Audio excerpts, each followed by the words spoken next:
नमस्कार दोस्तों, आज हम बहुत आसान भाषा में समझेंगे बिजनेस इकोनॉमिक्स क्या होता है और इसके इम्पोर्टेंट सवालों के जवाब भी इसी वीडियो में मिलेंगे। तो चलिए शुरू करते हैं।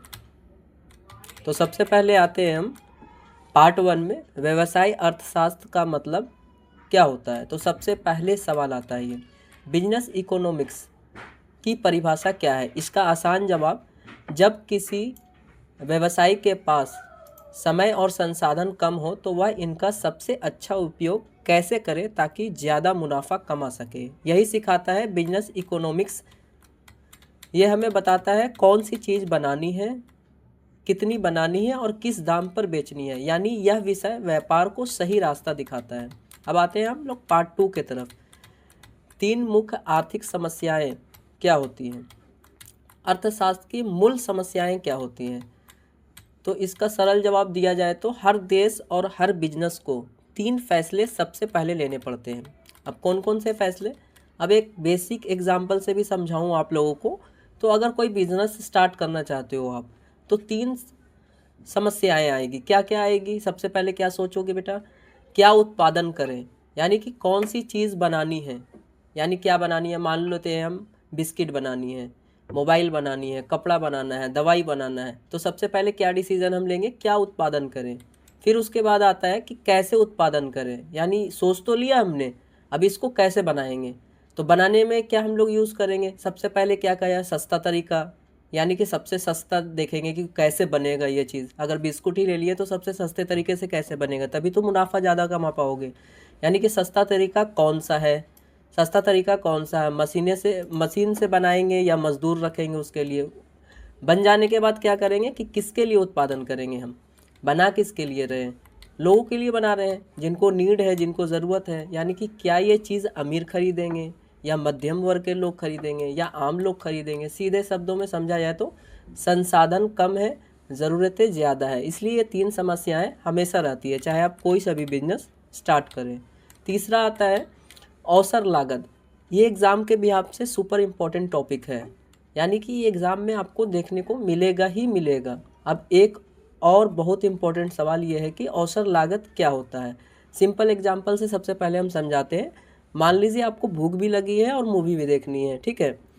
तो आप सबसे पहले क्या करोगे, अपने भूख को मिटाओगे। अब अपने भूख को तो मिटा लिए आप, अब अपने भूख को मिटा लिए तो फिर आप मूवी देखने नहीं जा सकते हो। तो इसका मतलब यही है कि आपने खाना खा लिया, अब मूवी नहीं देख सकते। यानी कि जो मौका छूट गया वही अवसर लागत है। यानी कि एक के चक्कर में आपने दूसरी चीज़ों को त्याग कर दिया, तो उसी को क्या बोलेंगे, अवसर लागत।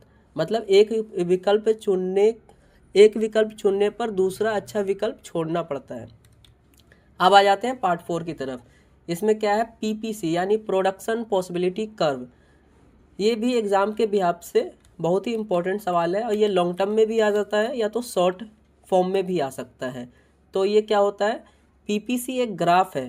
पीपीसी एक ग्राफ है जो दिखाता है कि सीमित संसाधनों से दो चीज़ें कितनी मात्रा में बन सकती हैं। इसमें 3 बातें याद रखने वाली है। कौन कौन सी हैं, वर्क के अंदर का बिंदु, संसाधन का पूरा उपयोग नहीं हो रहा है। वर्क पर बिंदु, संसाधनों का बेहतरीन उपयोग हो रहा है। वर्क के बाहर उत्पादन असंभव।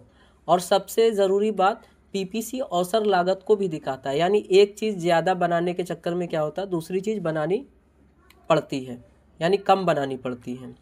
अब आते हैं हम लोग पार्ट 5 की तरफ। पार्ट 5 में क्या है, सूक्ष्म और व्यापक अर्थशास्त्र। मोस्ट इम्पॉर्टेंट है 10 मार्क्स के लिए। ये मतलब कि आपको देखने को मिलेगा ही मिलेगा।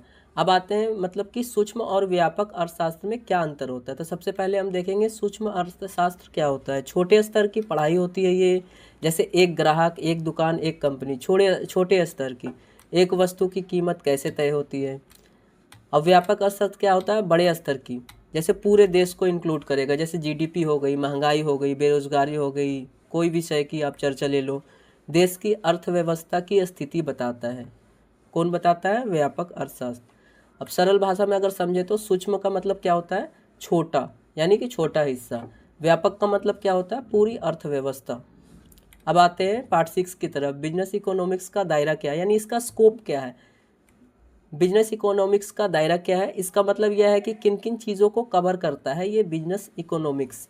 इसका दायरा बहुत बड़ा है। मांग और आपूर्ति को समझना।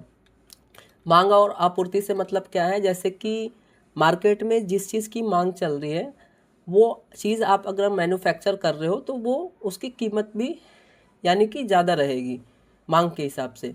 उसी हिसाब से क्या होगा, कीमत तय होगी कि यानी कि मांग ज़्यादा है तो कीमत भी उसी हिसाब से तय करनी पड़ेगी। अब अगला आते हैं लागत और लाभ की गणना। आपने कीमत तय कर लिया, ठीक है, आपने देख लिया कितना मांग है, तो उसमें बनाने के लिए जो लागत आप लगाए हो उसके हिसाब से लाभ की गणना करना है। यानी 10 रुपये की सामान बनाए हो तो 15 रुपये की बेच रहे हो तो 5 रुपये प्रॉफिट आ रहा है उसमें। अब आ रहा है कौन सा तरीका सस्ता है या चुनना, यानी कि किस तरीके से हम अपने प्रोडक्ट को बनाएं कि कम से कम खर्चा आए और मुनाफा अच्छा आए। भविष्य की योजना बनाना है, यानी कि आज अगर हमारी मैन्युफैक्चर से अगर 10 रुपये की कमाई हो रही तो आगे चल के ऐसा नहीं है कि भविष्य में भी 10 रुपये होनी चाहिए, क्योंकि आगे भविष्य में ग्रो करनी चाहिए। कोई भी बिजनेस ऐसे ही टिकता है। कुल मिलाकर यह देखा जाए तो बिजनेस इकोनॉमिक्स से हम क्या समझते हैं, यह व्यापार को बेहतर फैसले लेने में मदद करता है। तो आने वाले टाइम में ये बहुत ही इंपॉर्टेंट है हमारे लिए। तो यहीं पे इस क्लास को ख़त्म किया जाता है। तो दोस्तों यह यूनिट 1 था जो कि इंट्रोडक्शन टू बिजनेस इकोनॉमिक्स था, पूरा आसान समझने लायक और एग्ज़ाम ओरिएंट के तरीके से। अगर आप बाकी यूनिट्स की भी ऐसी ही आसान वीडियो चाहते हैं तो कमेंट करें यूनिट 2 चाहिए। मिलते हैं अगली वीडियो में। Bye bye, tata, take care.